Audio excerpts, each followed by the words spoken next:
If you are screencasting something for your final project, this is the process that you'll use to film the video and then to turn it in. First, you want to have whatever you're going to screencast up on your screen. So if it's a Google presentation, you want to go into Present, like this, and then click through your slides. If it's something like Prezi or ThingLink, the same idea. You want to get to the program, have the thing in full screen, and have it set up the way that you want it. When you're ready to start filming, you're going to go up to your toolbar here and to click on the film strip, which should already be installed as long as you're logged in with your myhhs.org account. You click Screencastify, and it's going to load this program. You might have to do some setup, which will look like this. So I'm going to set up a camera access. I'm going to allow it to have access to my microphone. I do want to choose to store my recordings on Google Drive, and then I might have to sign into my Google account to make that happen. Okay, I am an educator, you are a student, we are in grade school. Okay. Okay, so now I'm ready to record, and I haven't recorded anything yet. This would have prior recordings that I'd made. So now I need to go back to the thing that I'm going to present. And now I should be able to use Screencastify to actually record my desktop. Remember that it will record everything that it shows on your desktop. You can choose to have a webcam or not, and where that appears. So this is going to use my FaceTime camera and be in the top left corner, or you can turn it off, and I'm going to turn that off. If I'd like to use the annotation tools, I can turn this on, and then I have to allow it additional permissions. And we'll see what that looks like in a second. Again, I've allowed that, so I'm going to set up my screencast again. Okay, so we are recording the whole desktop. We're using the internal microphone. I'm not embedding the webcam, and I'm ready to go. So I'm going to hit Record Desktop. Okay, and I want to record either my entire screen or just this application window. I'm going to do my entire screen because I'm going to project this to my whole screen. So go ahead and share that.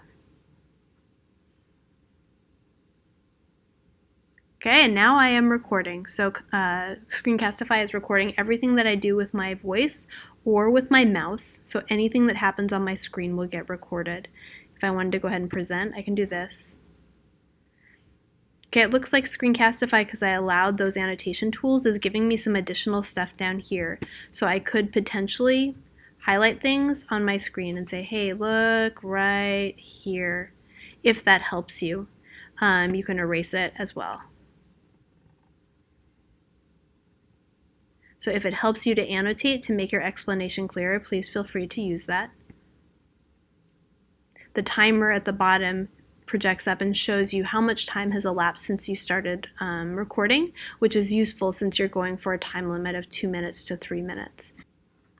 When you are done, you're going to hit Stop Sharing, and that will end your recording of the video.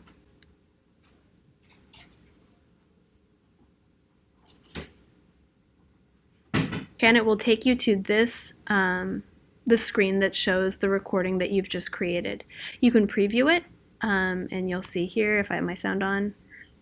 Okay, it looks like Screencastify, because I allowed those annotation tools, is giving me some additional stuff down here. So I could potentially highlight things on my screen and say, hey, look right here, if that helps you. Okay, and so you can see that I've recorded my voice, and everything that I did was there. If you're happy with what you've recorded, then you're good to go into save. If you're not happy with what you recorded, you can trash this recording and try again. If you're good with what you've recorded and you like it, you have several options. You could download it to save it, and that would be here. That would let you save it to the disk. On a school computer, you don't want to do that because it'll just get erased when you log out anyway. You can also click the Share button, and this will let you share either via YouTube or Google Drive. I'm going to suggest Google Drive because it's much more private. You do want to change it from only you can view the video, which means that no one else in our class will be able to see it, to unlisted. So anyone who has the link can view it. Okay, then you're going to copy the link to your video, and then you're going to go to our class turn-in page and link that video there. So I'm going to close this, and I'm going to go to our class turn-in page. That's linked from our project page, which is right here. So here are Cane Press projects. Say I am in 5th period, so I'm going to scroll down to 5th period, and I am going to be Angel.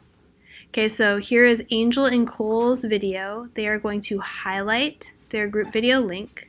They're going to click the link button. You can also do Control K to get there. And they're going to paste in that link to their video and apply it. And if it worked, they should be able to click on group video and go to a version of their video. They can play and hear what they have recorded, and now their project is turned in. That's it. If you have questions, please ask one of us to help you, and we would be happy to do so. Good luck.